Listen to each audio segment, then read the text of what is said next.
person who helps us with the streaming. Cătălin, poți să începi înregistrarea. Cătălin, ne auzi? All good, all good. Okay, Cristina?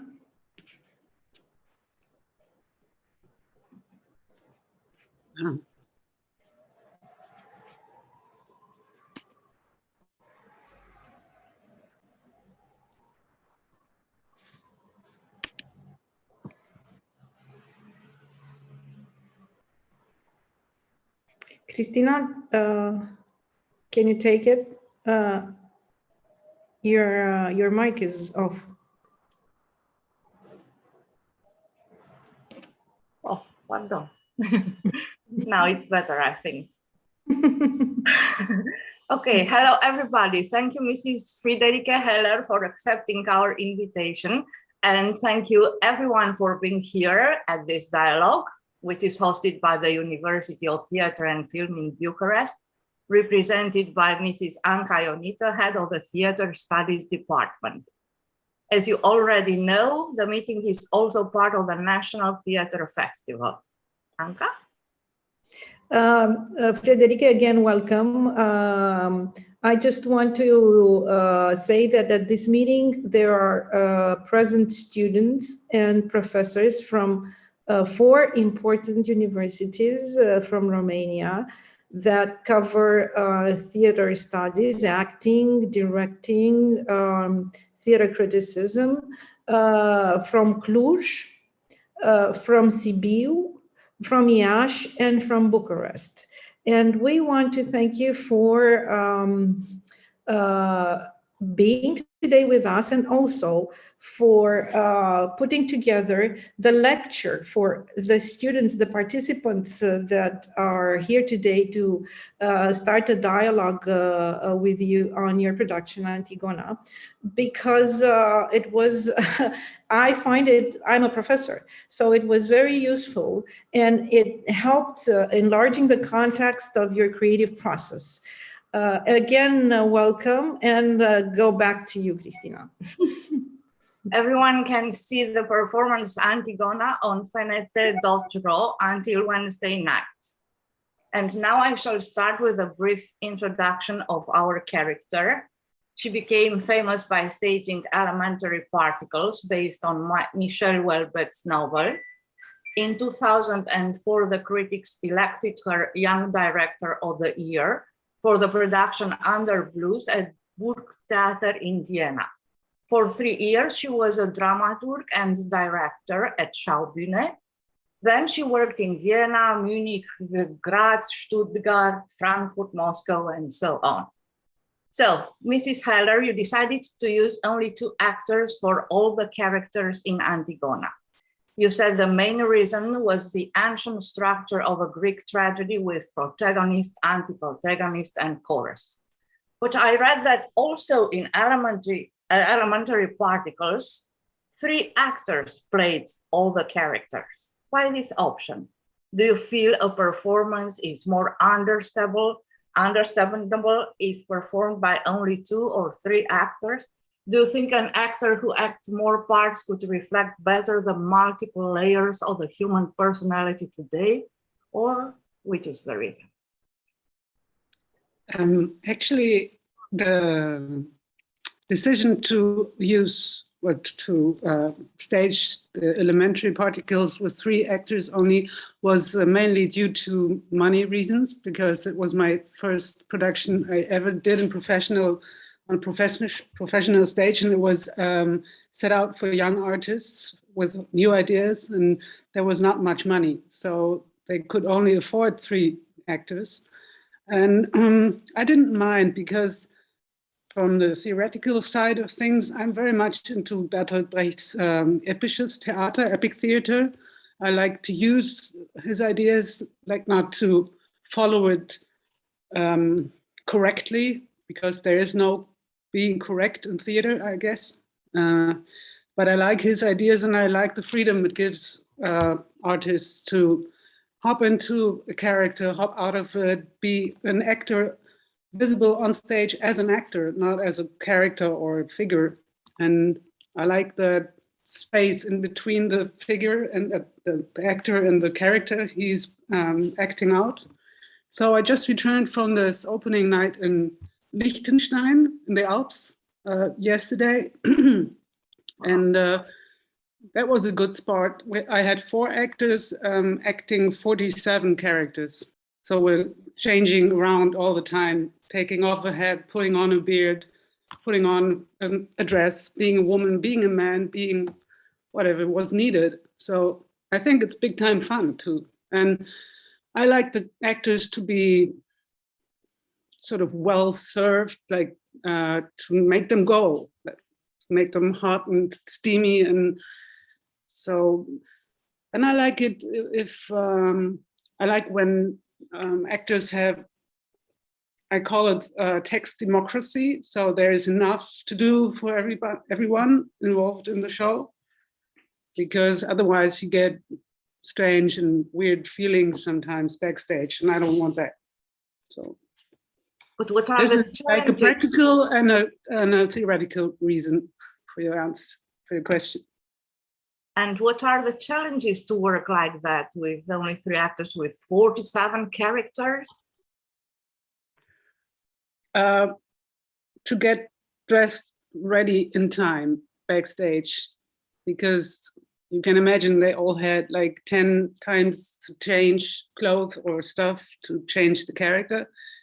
So we were laughing about having one show and everybody's wearing a head camera, so I could see what their night is, because I see the front and they're running backstage, back and forth, and changing this, getting that, and sort of doing a 10-kilometer walk that night because they have to hustle to get ready.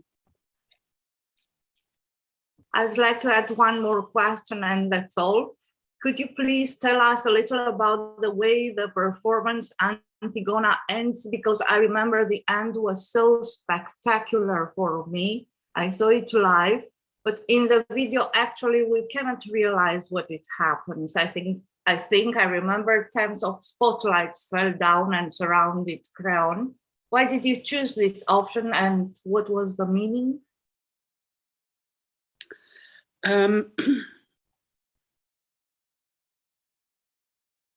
I chose, you mean the structure of the spotlights coming down, that part, or the entrance of Jocasta?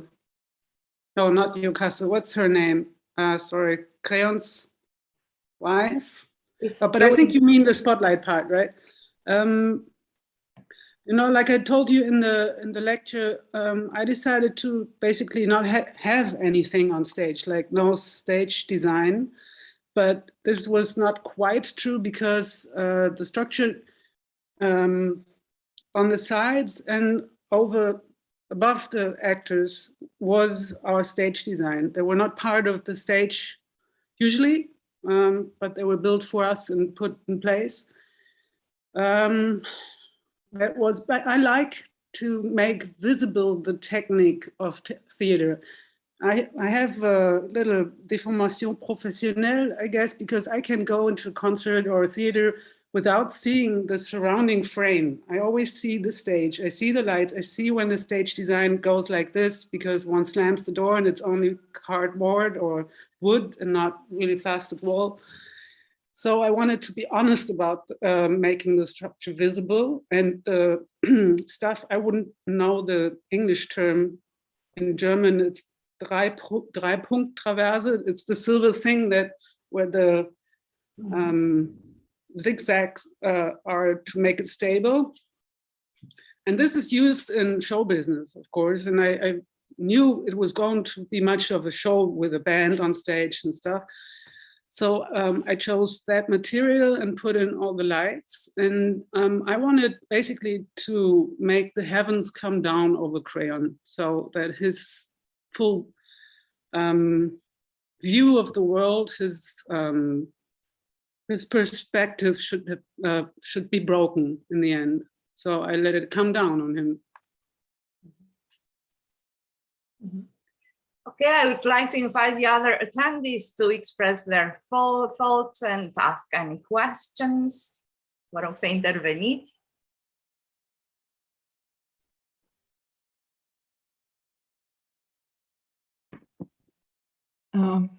I'm not really part of this. I'm Ozana. Hello, Friederike. You've been writing to me.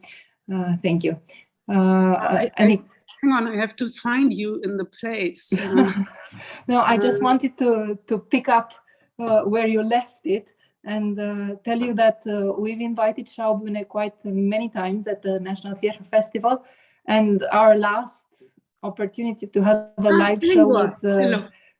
yes, hello. So it was Simon McBurney's Beware of Pity, and it had the same, not the same, but the same technical maneuver of coming down with in the end. And we were waiting because we had seen the performance before, and during the performance in Bucharest, they didn't do it. And that was the tragedy of our last live edition, that the end of the show was practically from the point of view of two people who had seen the performance before. It missed the end effect because the technicians didn't manage, but they didn't tell us. Moana Borș, who's the executive director of the festival, is also in this meeting, and she knows it very well. They didn't tell us that they found it somehow dangerous. And so last moment, they decided not to do it. So practically it was the disappointment of our 2019 edition, I think. Yes, so this time we're disappointed for not having really managed to catch it because of the video. Last time it was the same curse, let's say so, with Schaubühne, that we missed the same impressive final move. Not the same, but the same, yes. Well, it is somewhat dangerous to be under the structure when it comes down. So yes. I do understand your technicians. You have to double prepare for it and hook it up so it can sort of uncontrolled go down. And it was very exciting when we rehearsed that first time, because you must not be under moving structures on a stage. This is one of the rules, and this is quite an exception to be able to be allowed to do that. After I recorded that lecture, memories came back, quite a few, and I never told you in the lecture that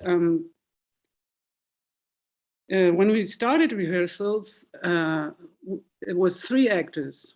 I had 3 young men and the band, but one fell ill. He sort of broke under the pressure, and that was 10 or 11 days before opening night. So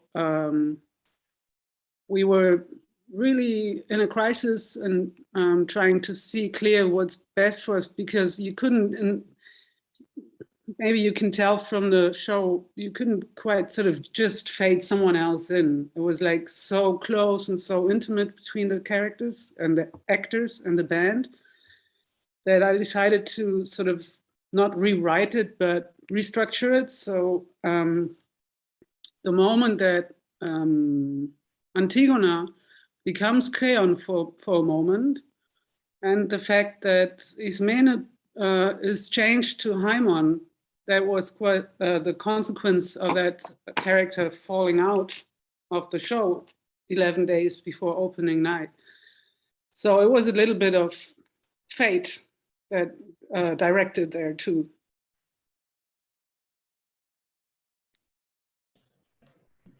I see a hand up there. Who? Kabiria Morgenstern. You have your hand up? No? No, it's down. Yeah. I would actually like to ask a question, but I was waiting for my opportunity. Please, Kabiria. We have. It's because of this. We have 3 screens actually with people, so it's difficult. Maybe people, they have to voice out when they say that they want to ask a question. Please do. Okay, I see. So I actually had a couple of questions stemming from the fact that you chose to set the scene in what appeared to be a psychodramatic setting, basically in the shape of a therapy session, and that kept being reiterated throughout. through this character of the therapist. And I was wondering, first of all, why you chose to present it as a therapist session, even though it was very informative for the spectators in terms of, I guess, the background of the entire story, but why you chose this method. And well, actually, please answer this question and then I will follow up with the rest. Okay, like I told you in the lecture, it was like a coincidence to, I knew I wanted to give a fill-in about the prequel of Antigone's drama, because they used to have 3 tragedies in a row within a day in ancient Greece. And of course, people would like Netflix binge watching, they would know what happened before, but nowadays they just don't, because the theater would only put out 1 drama at night, not 3 of them. And so I knew I wanted to fill in the story of Oedipus and Jocasta and the whole family of the Laptakiden. And I didn't know how to do that. And sometimes I got a little frustrated with the hysteria of characters in the play, because they clearly want to go through walls with their head.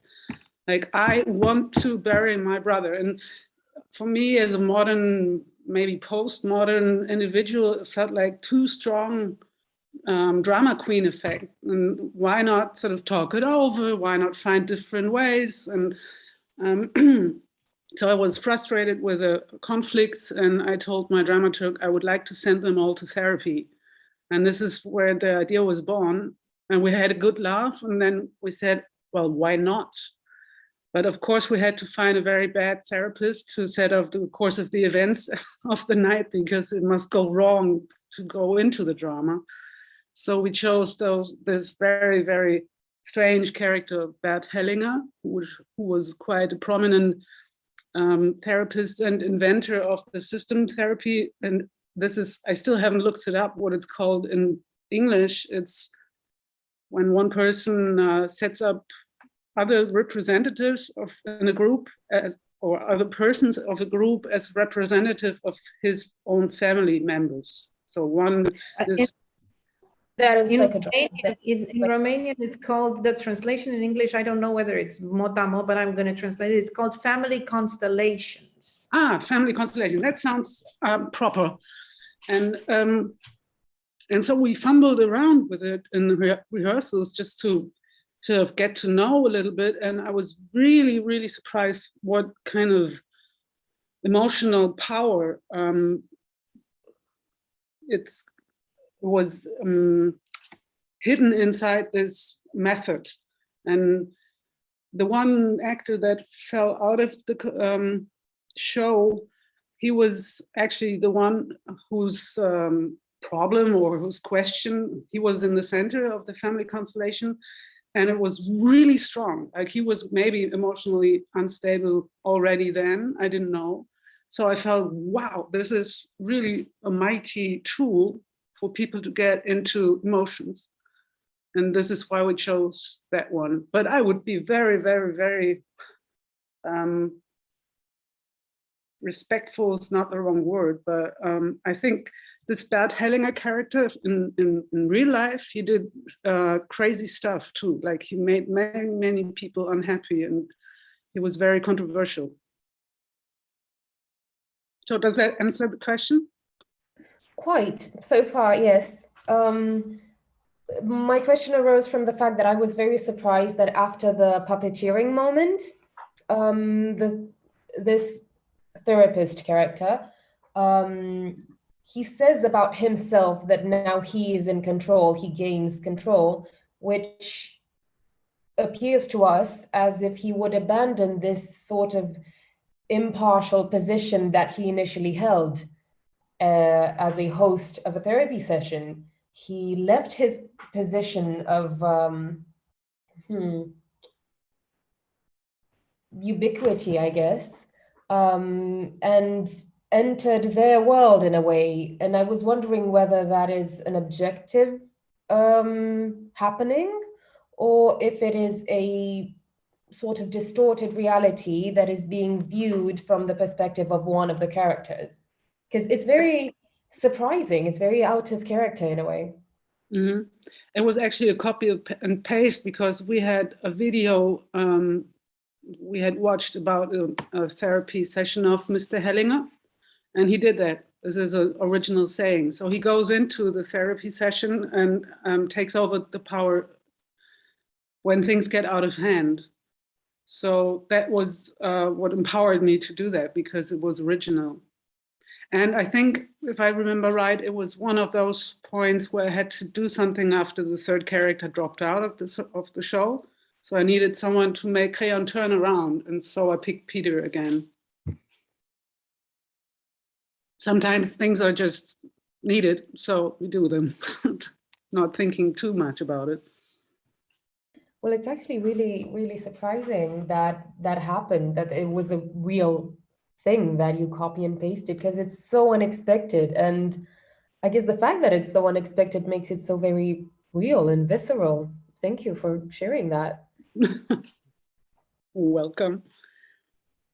I have one more question and then I will leave. But my there is other one colleagues. thing I must add. I wanted to say that in the lecture too, but I sort of dropped the point.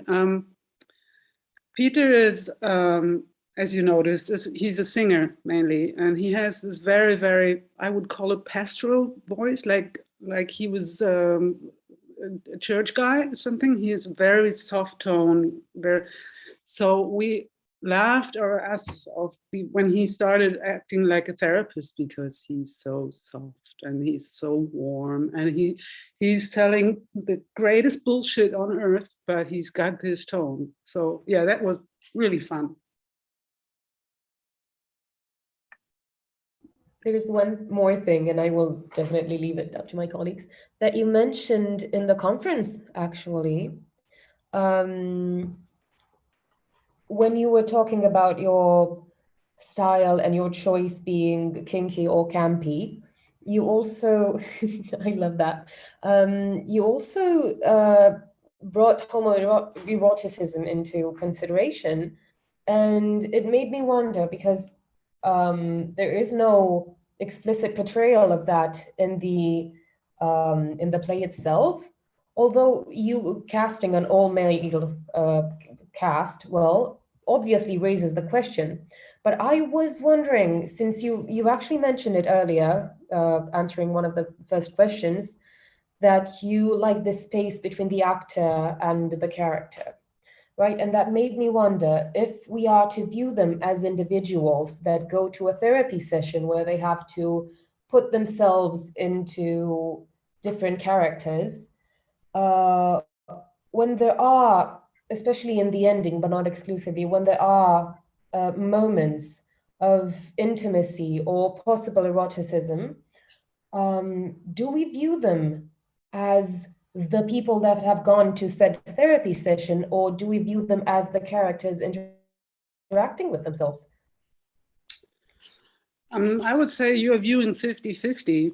It is, I wouldn't say it's people going to a therapy session. At least it's not what I thought. I thought it was so much of a parody that nobody would sort of take it for real in the end, the therapy, I mean. And I always considered the characters to be in character when they had the original lines from the drama. But there are sort of like frontiers where they step out or into a character, and this is when you can see the actor.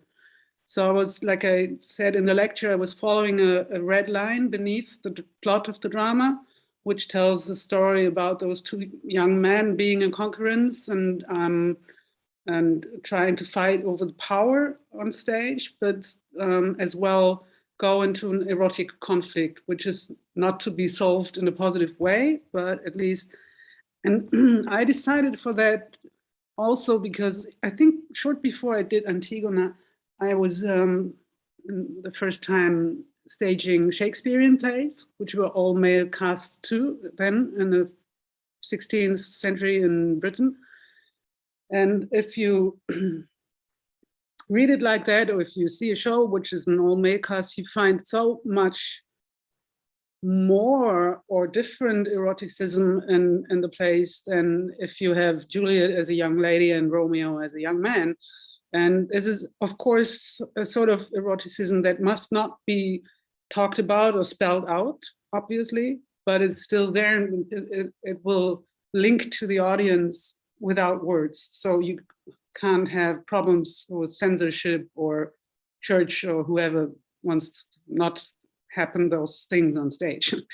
And so this was part of the idea, I guess. So this is where it stemmed from, that I thought, now read the whole play and try to imagine it's all young men, not this young innocent lady. Because if a young man or a man portrays a young virgin bride that has to go to the stone chamber, probably there will be some sort of, well, yes, kinkiness or overacting, or like, imagine all those drag shows you can see now. It's always slightly over the top, or most of the time, because it sort of has to be pointed out, the being female part, and that makes it so visible and so, in a way, touchable, and it can be divided from the actor. Like, you can't take the being female part from a young female actress, but you can, of course, take it from a male actress. And I like that, because I have difficulties with all those innocent virgin brides that have to die in the classical theater canon. All those, I don't know if it's the same in Romania, but in German literature, there are all these young ladies that have to die because they want to have sex, and I don't want to tell these stories anymore. So let's put it a little somewhere else, and it's interesting, because of course it's great literature, but the topic is sometimes difficult for me, considering myself a feminist. Thank you very much. Good afternoon. I'd also have a question. You mentioned the idea of text democracy. In the day-to-day theatrical practice, do you think it is more useful to apply it in the day-to-day theatrical practice, or during the study years? Is it more viable to turn it into our theatrical type or our playwriting style, or to use it to learn more from it? I think you should apply democratic rooms, or how to call it, wherever you can. I was talking about day-to-day practice in theater, but of course I would instantly say or agree that it should be part of the education of people. Like, I'm very happy. I have 2 teenage kids, and I see that in Germany they're trying to establish democratic processes in school right now, so that kids do learn, which is unnerving sometimes, because sometimes as a parent you think, why can't they just learn the stuff, period?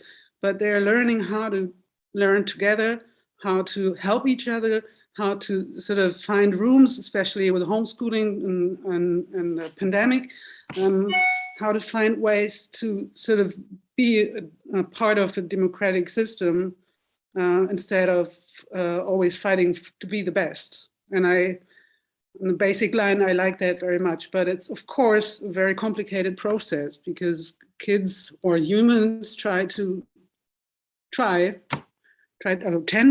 to be the best in whatever they compete in. But the democratic text thing is actually a very practical thinking too, because I always, as a director, I feared when actors start to get bored, and it's what happens if they're not challenged enough. So I try to be just to make them go, you know? So it's a bit egoistic too. Thank you.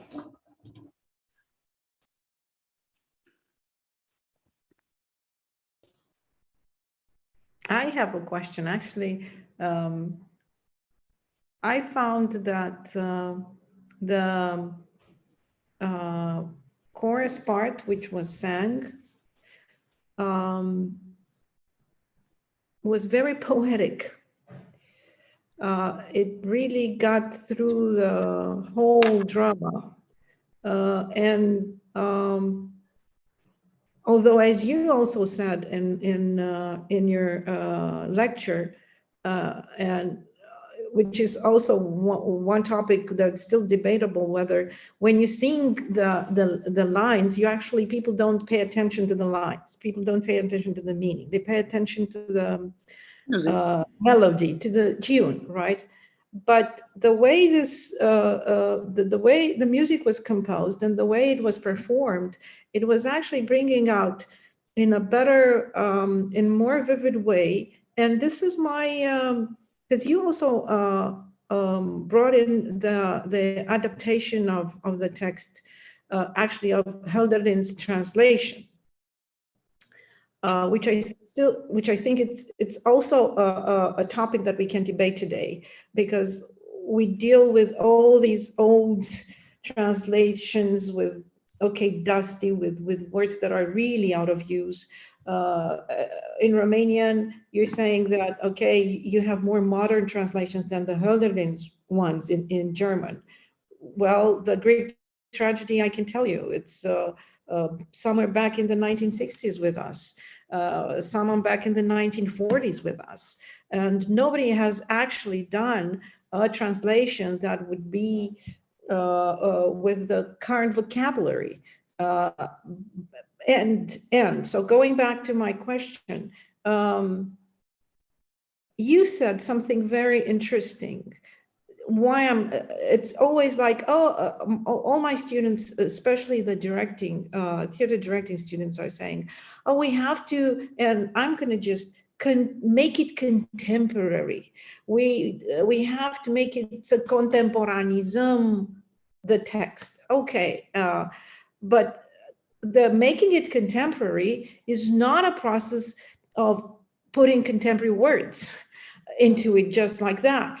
And I really liked from your lecture the part that you described how you all sat at the table and worked through a poet's translation, like Hölderlin, who's not any poet, right? With the actors. And if you would like to elaborate a little bit on this process, you did approach it in your lecture, but you said we work to bring out the meanings of the words over there. Mm-hmm. Well, let me choose an example. There's a very famous, the first lines of the drama are very famous in German, talking about the Hölderlin translation, because he created a word. It's gemeinsam Schwesterliches, which translated would mean together sisterly, which is okay. Like, it's understandable, but it's not existent at first, and especially not if you spell it in one word. Like, he does not do two words together, space, sister or sisterly, but he makes it a noun. It's you can tell because it's poetry, because of course you write the first letter as a capital, but you can't tell if he means an adjective or a noun. So you can spend an hour thinking about this word he chose to start the show with. And people have brought up different ideas of interpretation, but of course you keep all the facets or the possibilities of meaning if you keep it there with Hölderlin, as dark as it is, and on top spoken by a man. What does this young guy mean when he says to the other one, together, sisterly, do you know any kind of suffering that Creon has not, or the gods have not put on our heads, or somehow like that continues. And this is what I mean, then, that we sat there and discussed all the possible meanings and the homoerotic aspects of the cast we had, and the grammatical aspects and the whatever not aspects. And then I put them on the journey to sort of carry all these meanings without explaining them, but sort of just having them inside their bodies.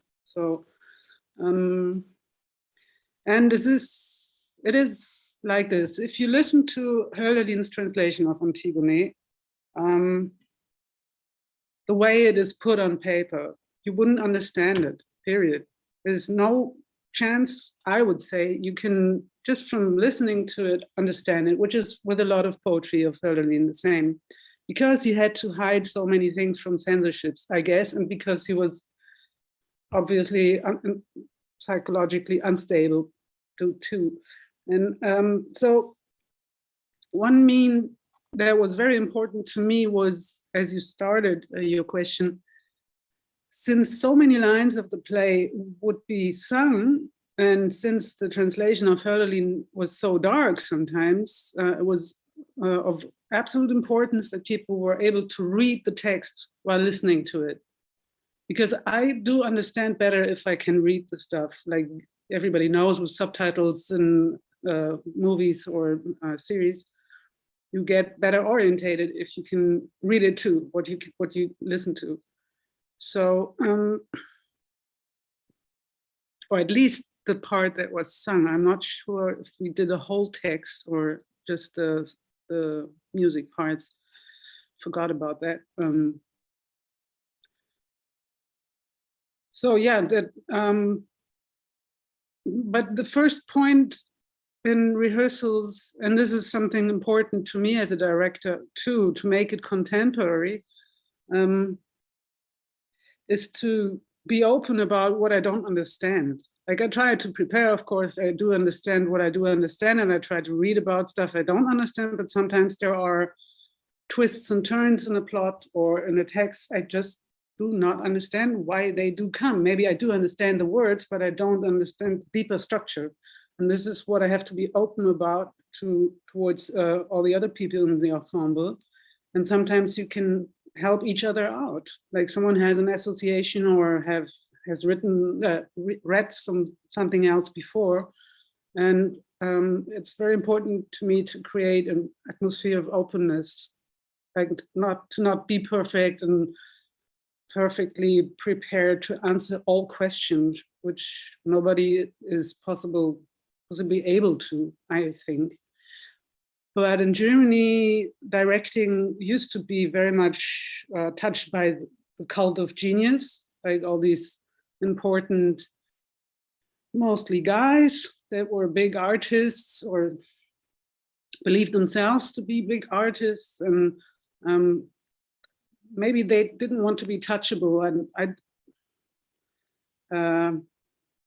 or maybe they were too vulnerable and didn't want to show it. I don't know. I can't give you the answer, but I don't like this culture of genius in theater productions because it's about collective work and to share what we have, to give it to the others.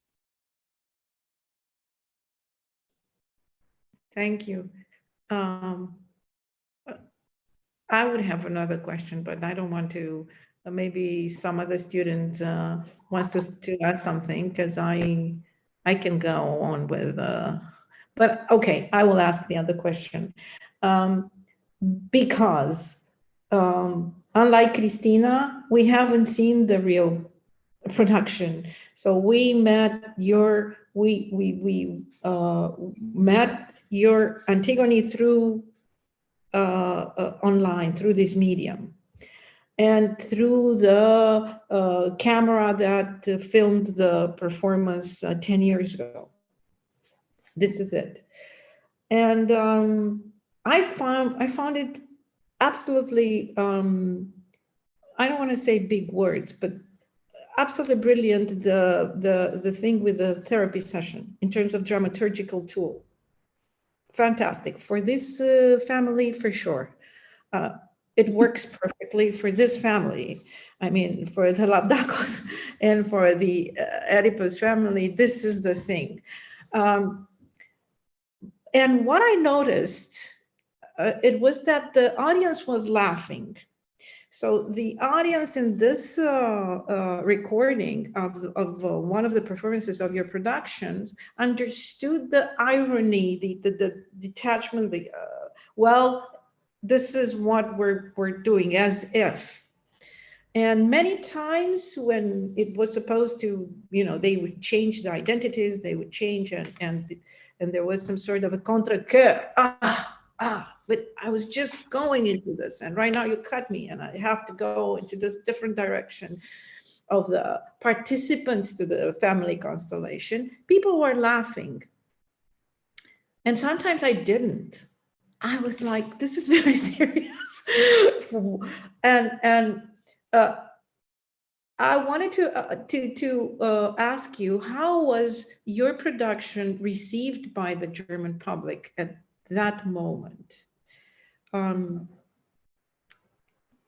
I split it in two in terms of your expectations and how was it received? Actually, I think what is not projectable through online and the videotape is that it was very cheeky to start like that, because the band, they're not professional actors. They're just dudes that did pop and rock music before. And I can tell how good you can see the faces, but you can see the faces being sort of, and I asked them, please be dull. Don't try to act. Don't. You're not good actors. You're good musicians. So they had all these deadpan faces, and that I think I hope for, and it happened too, that the difference between the amount of drama or seriousness that is in the story of this family and those deadpan rock musician faces, that would sort of trigger the laughing of the audience, and that worked out well, I guess. So you could start a little bit stupid or silly and then sort of jump into the seriousness of the emotions of the characters, Antigone and Ismena, and all the others that are oncoming. I do suffer a lot in theater when I'm confronted with people taking whatever they are going to say, and especially themselves, too serious in the beginning, because I come from outside. I had a smoke, I had a coffee, I had a talk to my neighbor, I have maybe to think about my bank account, whatever. I come from the real outside world, and now people confront me with, take me serious. I'm very, very interesting, and I will be going to die in front of your eyes. And this is not seductive to me. So I want to be taken by the hand with a little twinkle in the eye and sort of get there after a while, because many times I experience, okay, I have to get through the first quarter of an hour, then it will be better for me because I can go into whatever is being talked about. But it takes this passage for me to go into virtual or dramatic rooms that are offered to me. So I like to, how would you put that in English? I like to go from beneath and then step up the scales of a drama. And I do think people were laughing about the cheekiness of starting this way in an antique drama, ancient Greek drama. You were going against the normal expectations. Okay. Well, in 2011 or whenever that was, there was no real expectation anymore, especially in Berlin, what theater had to look like, but still it was, it was cheeky, nosy, sort of flirty too. I missed the English word. I'm looking for it. Rosanna, do you know it? Unterstapeln. Unterstapeln? Yeah. To put the light beneath the scheffel, we say in German, it's an idiom to pretend you're a little bit silly and then sort of be surprising later on. But Friederike, I think we understood. I mean, and I think we did.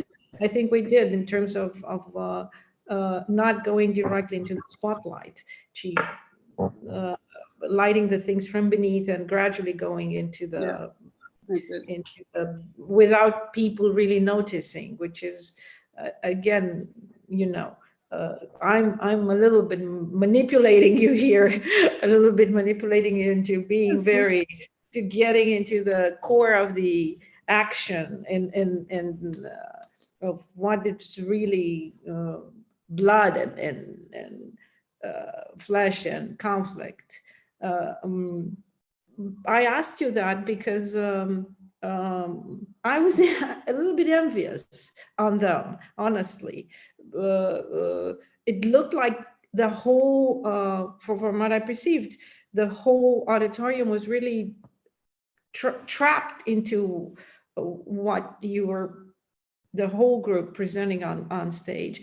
And I felt myself thinking, I wish I was there. Cool.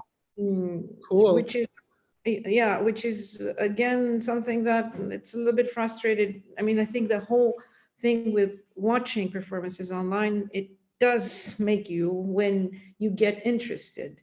And I got interested. This is why I'm saying I got interested from the very beginning by your proposal. This is where we are, and this is how we're going to do it. And of course, you mentioned into your lecture the Brechtian style, the episches Theater, and it's very obvious, and probably the German audience is very used with that, but not the Romanian audience. We're not using it in a, so I found it refreshing in terms of watching theater with all its nakedness and all its reality with no lie.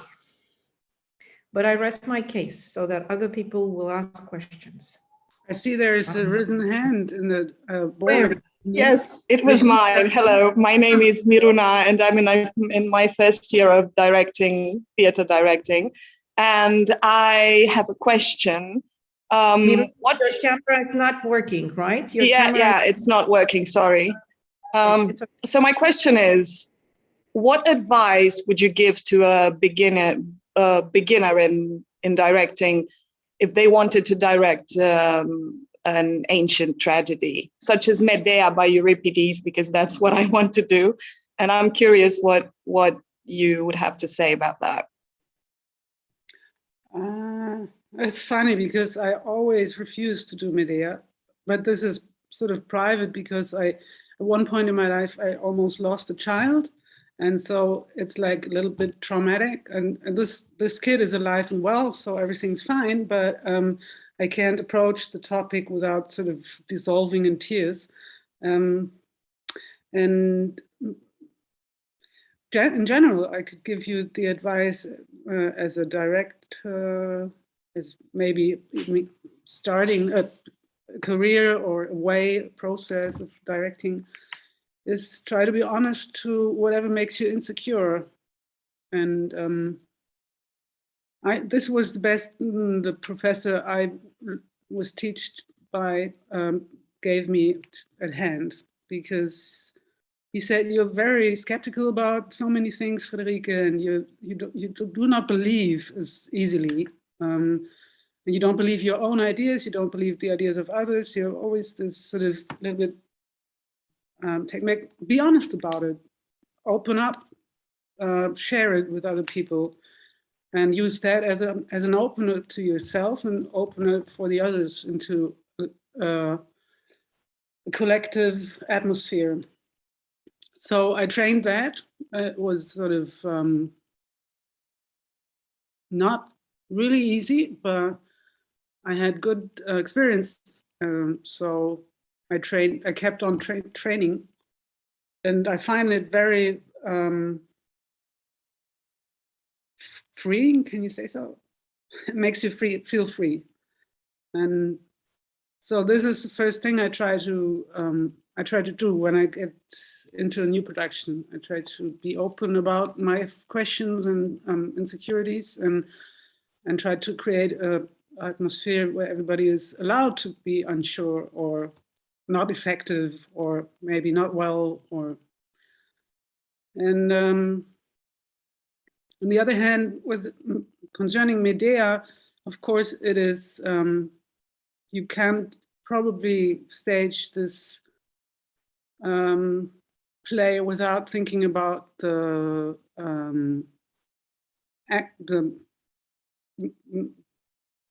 role of femininity and masculinity today, like in comparison to what it was then. Because I don't know about Romania, but if you wouldn't, how to put this, nobody around the world would start killing their child because they were turned off by their ex-lover. But and comes in all this witch stuff that is said about Medea, and then I always thought there's hidden something else, some sort of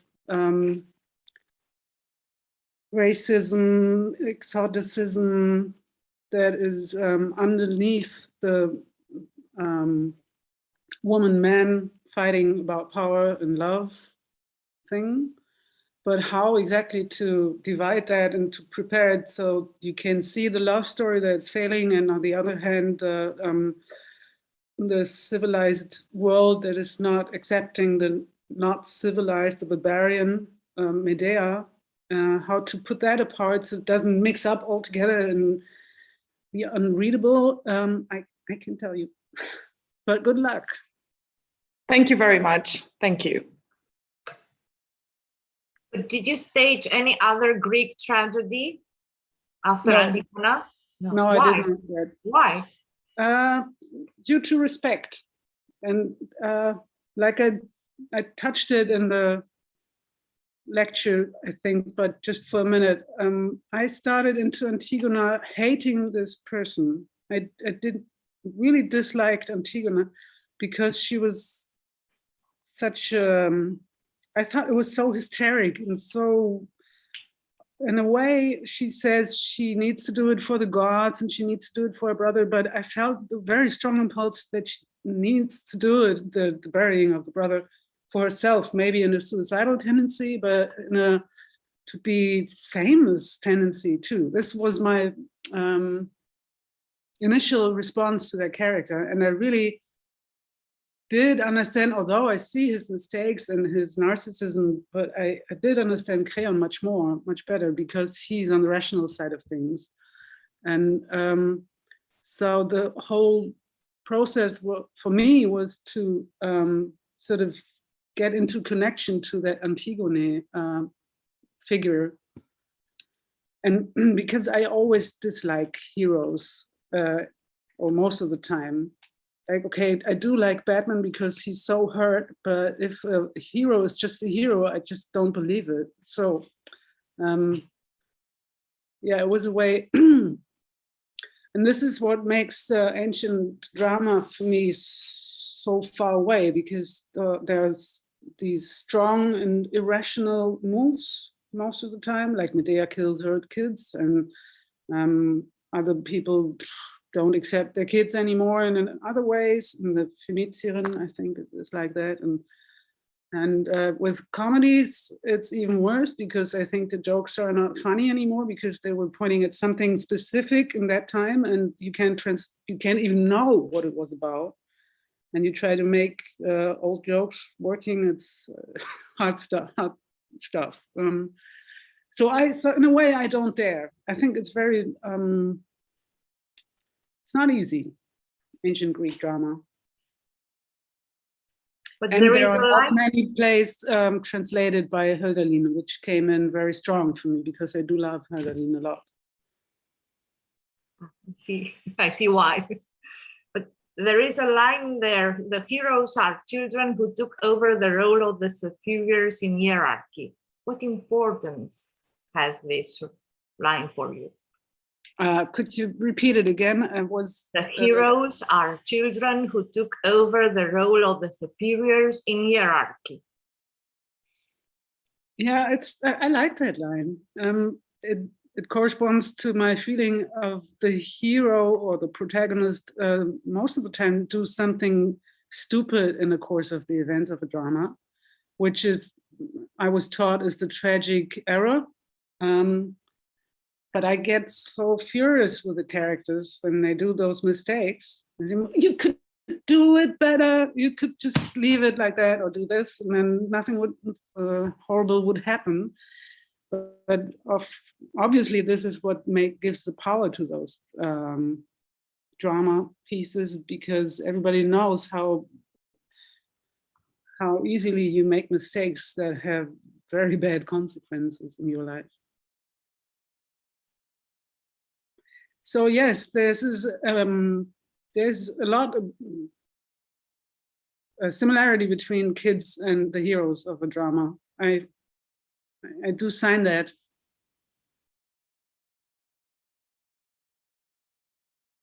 And of course, we don't know why Hamlet has to revenge his father and kill his uncle. Like this, the strength of this impulse is not really understandable too. So, and actually, it's a little bit dangerous, I think, sometimes to go there where a hero of a drama is. Like there are lots and lots of actors who went nuts by playing Hamlet, and all those suicidal tendencies with all those Fausts. And if you go really into the conflict that the characters do fight for or against, then it can be dangerous as an artist. You always have to keep the exit door open to get back to normal.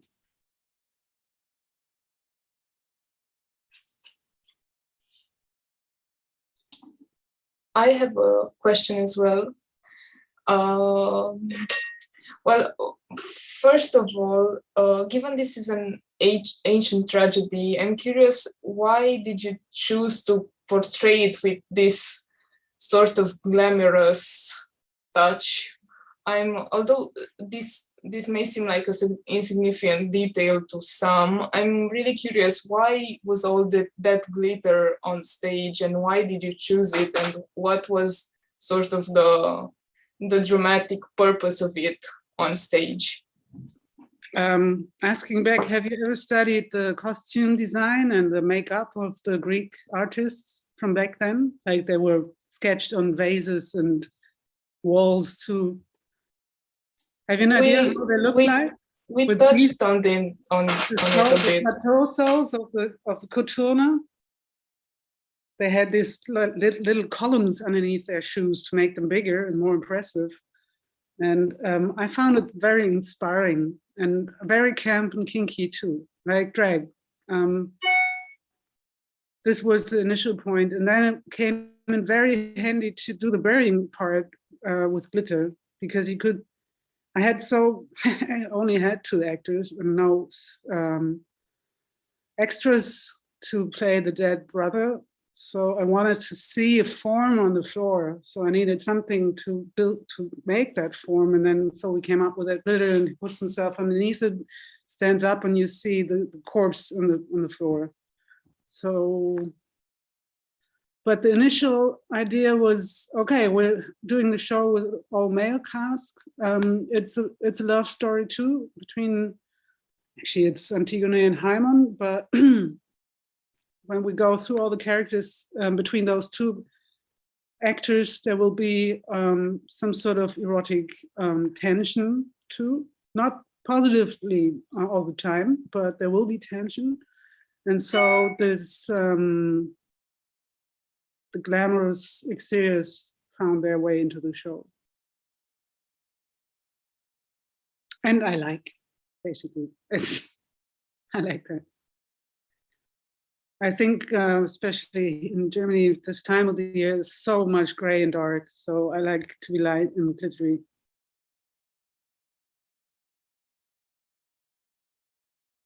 Actually, can you see me? I put my own picture away. Hang on, I put on the light.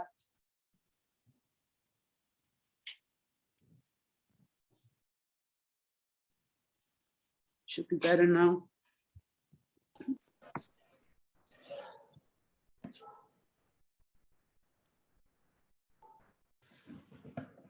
Any other questions? I think I got on email a question from someone. I don't know whether it's, hold on a second. Do you think any classical play can be modernized? But I think more or less, I don't know, Friederike, I think you... I did not understand the question. Say it again. Do you think any classical play can be modernized? Can, yes, should, no. Like there are stories that must not be told anymore. Yeah. I don't know, do you have Emilia Galotti in Romania? Emilia Galotti? Yeah? Yes, sure. Yes. I don't know why you should tell that story anymore. Father who kills his daughter because she had sex before marriage. Excuse me. We don't have to. Of course, it's good literature, but we have to think about why and how you do it. If you have to do it, I wouldn't do it. I would not accept that show. And I see really good people trying to bring good stuff into that beautiful world of literature, but it's still that story. And you don't, I don't know, need new stories. Back home, my husband and I, we keep joking if we're asked to do a Chekhov or Shakespeare or Goethe, and we always say, oh, well, that's free for the first night. Or Uraufführung, what's an Uraufführung?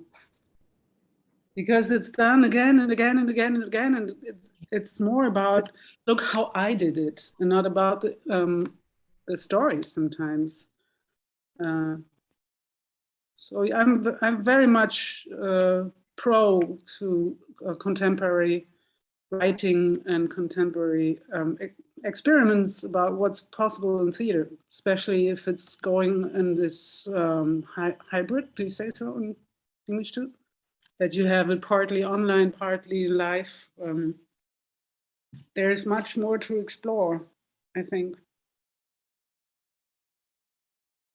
And there's a stupid German joke between directors. They say, oh, you could also stage the phone book, the book of numbers, the list of phone numbers, if you did it well.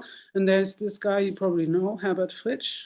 He did a very good evening, and the whole text he used was murmel, murmel, which means murmur, murmur. Like it doesn't mean anything. It's just I'm saying words. Murmel, murmel, murmel, murmel, murmel, murmel, murmel, murmel. And people were laughing away. It was a big success here. So, of course, it's good to study the old stuff and to know why and what about. And probably you can save literature for the stage, but you can also do new stuff, I think, especially from women that have never been heard before these centuries, or other minorities.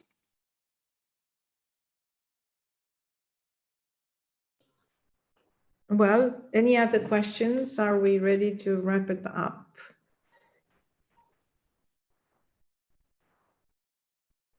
Kabiria, you had another question? Yes, yes. Speaking about modernizing ancient plays, when directing this sort of plays, there are basically at least two ways of doing it. The first one is to rewrite the text, like Brecht did, like, I don't know, Sophie de Raspe, the Canadian director, who launched, I think, last year an Antigone in Canada, speaking about the migrant problems and so on and so forth. And the second way of doing it is to keep the original text and to find a concept to pull that text in our present, in our contemporaneity. So my question is, did you ever, during the process, fear that the original text would affect the authenticity of your concept? No, because I personally think that Hölderlin is very kinky. It's this, what I call being dark, being not understandable, being very, very colorful, very, how do you say that? His poems are always euphoric, or some of them are, or deeply depressed, It's like very strong stuff. And I thought that matched the idea of camp. It's like camp from 250 years ago. So I never thought this would endanger the concept of the play, vice versa. I thought it would help, making things very dramatic, very glam, very camp.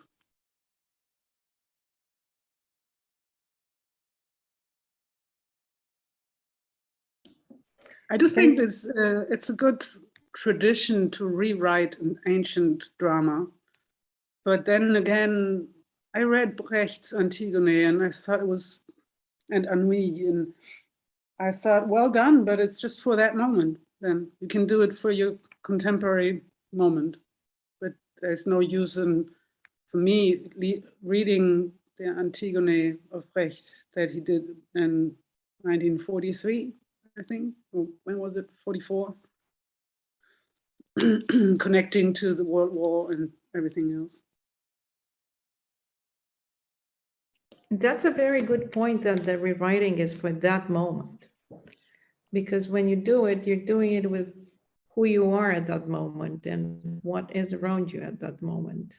And very important point, I think, in terms of what we also discussed today, the adaptations, the rewritings, because you did this, and with this text, and without the whole problematic and the structure, initial structure through Hölderlin, because it's Sophocles through Hölderlin. It's not Sophocles. It was actually very, very powerful. Anybody else? Any other questions for our guest? I have a question. Talking about the theater show as a collective work, I wanted to ask you about the role of the dramaturg in your creation process. And if you can exemplify on the Antigone. I think you worked with Mr. Bernd Stegemann, if I'm not mistaken.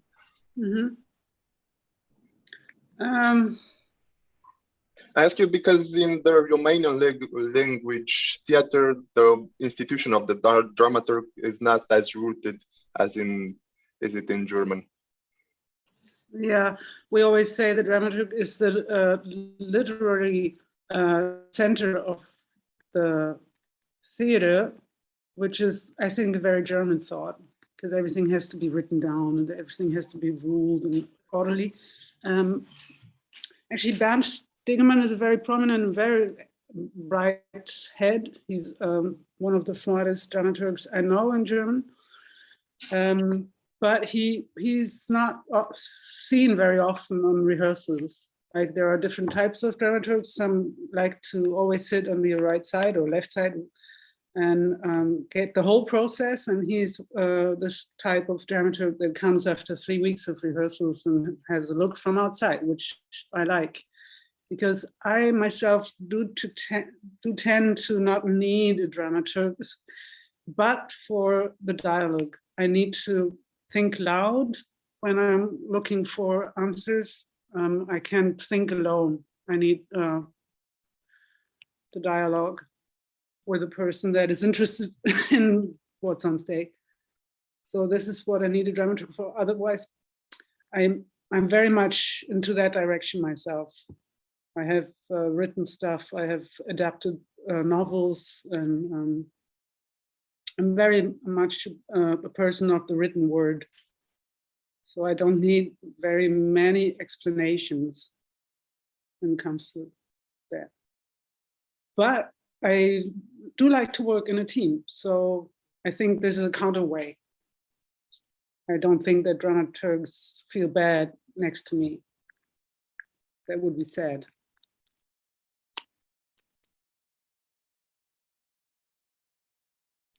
And I think this is Lessing's fault. He wrote a Hamburg Dramaturgie, I think it would translate in English, where it said that German theater needs the dramaturg very badly, and people still do believe that.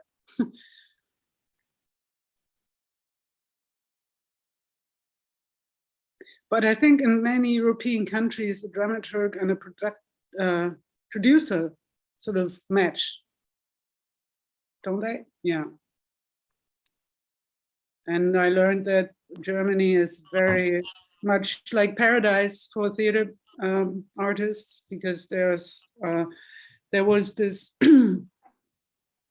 challenge to denazify people after the war. So they put a lot of power and money into theater because it was the way to reach the population. They would not read, they did not have TV, so the theaters were warm. You could go there after war when you brought coal for the oven. And so they made this very strong structure for theater in Germany. For political reasons, which is quite nice, I think. I hope it helped. As you said in the beginning, it's a learning process and we're learning together. This is what the character of the therapist said, right? It's a learning environment. There are other people who want to ask questions, our guest. There's a risen hand from Daria. Where? Yeah, going back to your choice of having an all-male cast and keeping in mind what you said about the role of the playwright, we were talking about this in class too, and I was wondering, as a director, why do you think Sophocles chose to write the character of Antigone as a female character? Why isn't she written as a male? And is his choice still relevant to you today? Oh, I never asked myself this question because I think it's just an old myth. You know, Sophocles, I don't think he invented the topos. He just picked up what was around, like the fairy tales we know, something like that, oral history, and he put it to paper, but it must have been Antigone as a female character from the beginning. That was my impression, so I never asked myself this question, to be honest. Yeah, we discussed it in class, and I really like Daria's question. I don't know the answer, but that's a question to me. Why is, of course, it's a family. Of course, it's about a myth. Of course, the myth is there. Of course, it's everything. But when Sophocles pointed his attention towards her, it's a good question why the Antigone character is not a man and it's a woman. It's a good question. Of course, I think it's from a dramaturg's point of view, it's the highest tension you can build, right? There's a powerless young girl and there's a king. And this is the furthest you can go in the spectrum of political might or power. And she fights her case through. So I never quite understood, when you read about the ancient Greek drama, you read that it was used by the polis to reinforce its self-consciousness, not consciousness, it was reflecting itself, the polis.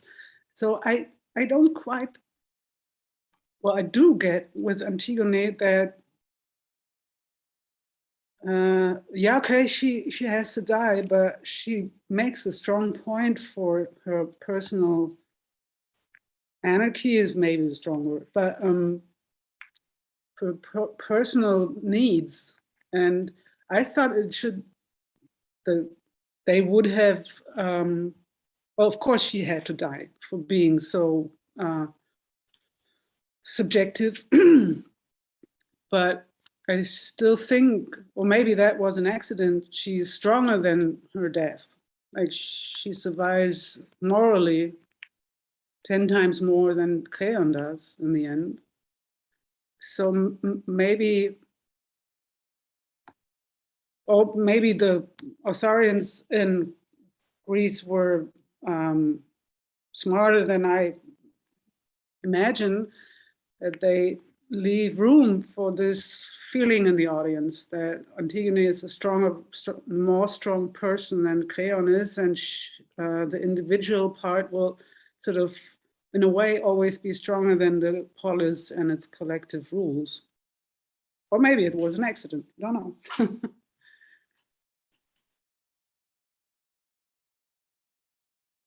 But actually, it's the same. Like with Medea, she will never die because she does what she did. And of course, it's wrong, but it's very strong. But then again, you have to think of Sophocles writing in a time where women were not allowed to act anyway. It was just all male casts.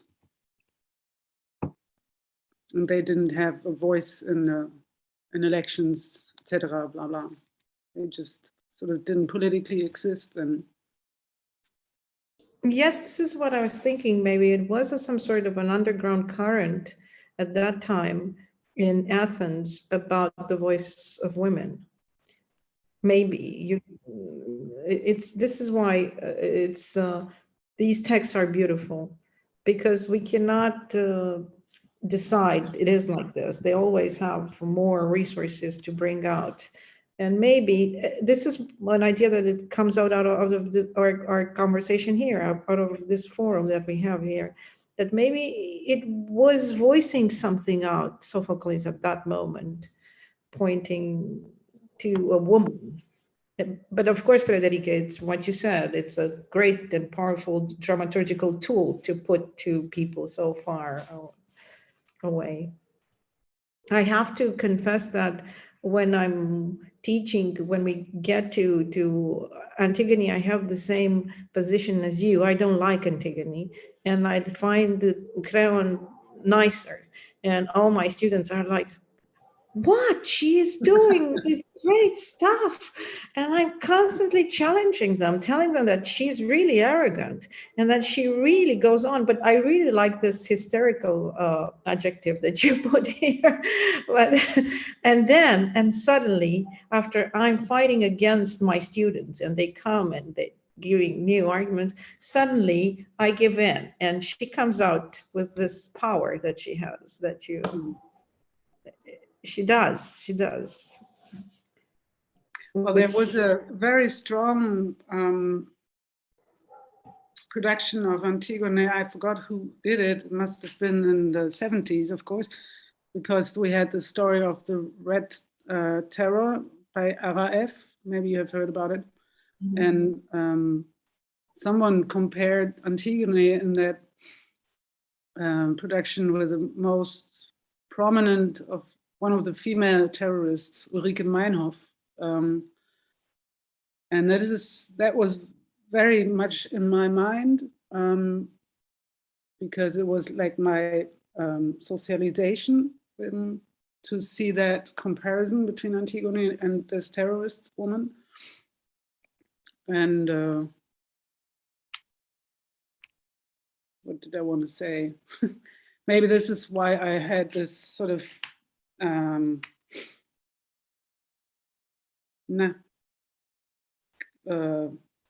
you say that obstacle towards her. And I thought, be careful, Friederike, you must not trust this woman. But it's interesting that you experience the same with that character.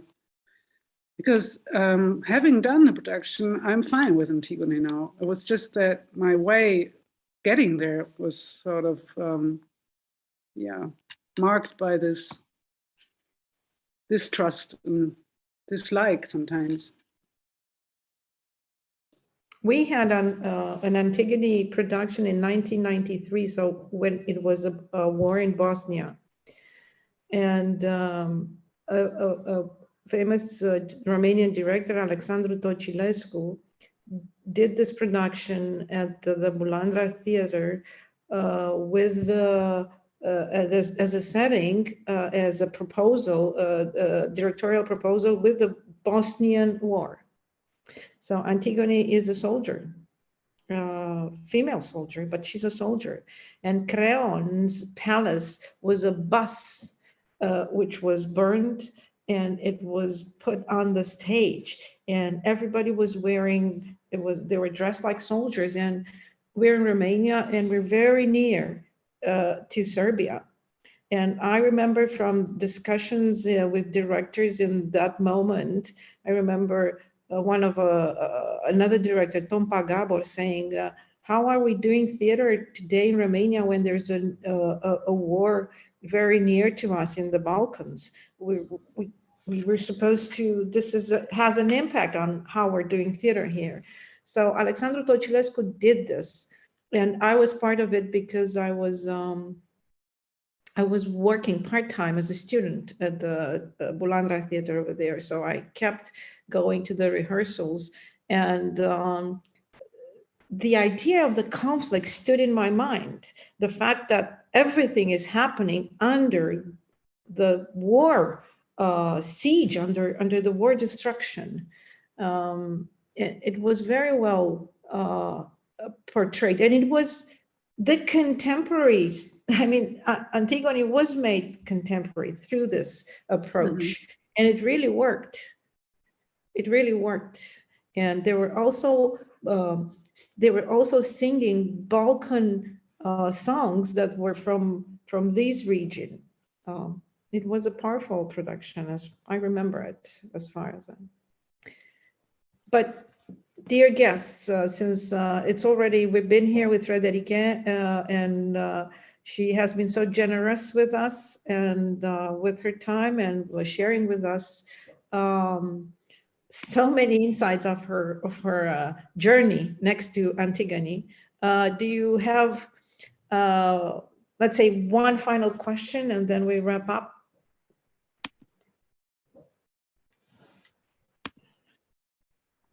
Friederike, you're better than me spotting people who are raising their hand. I was just doing silly stuff in the computer.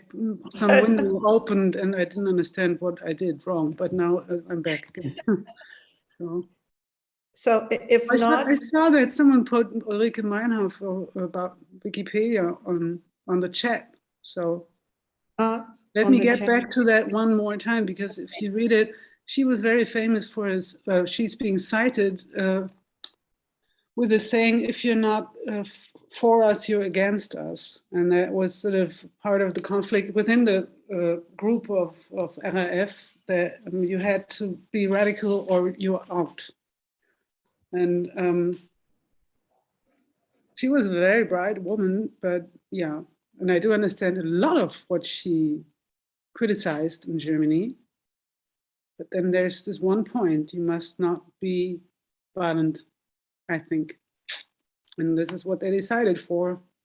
So that makes them wrongdoers. Yeah, I wanted to share that a little bit, because that is very much what Antigone is doing to her sister, right? She says, if you're not with me, you're against me, which is a behavior I do not like, but is obviously a part of radicalizing process.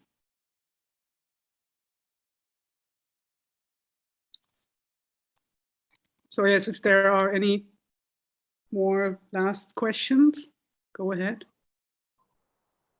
It was a nice time journey watching the show again, because it's 10 years ago, right? I had to remember myself.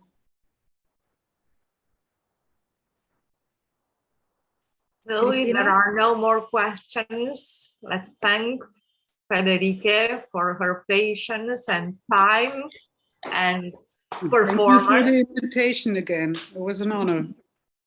Thank you so much, so much. And thank you to everyone for being here. Thank you.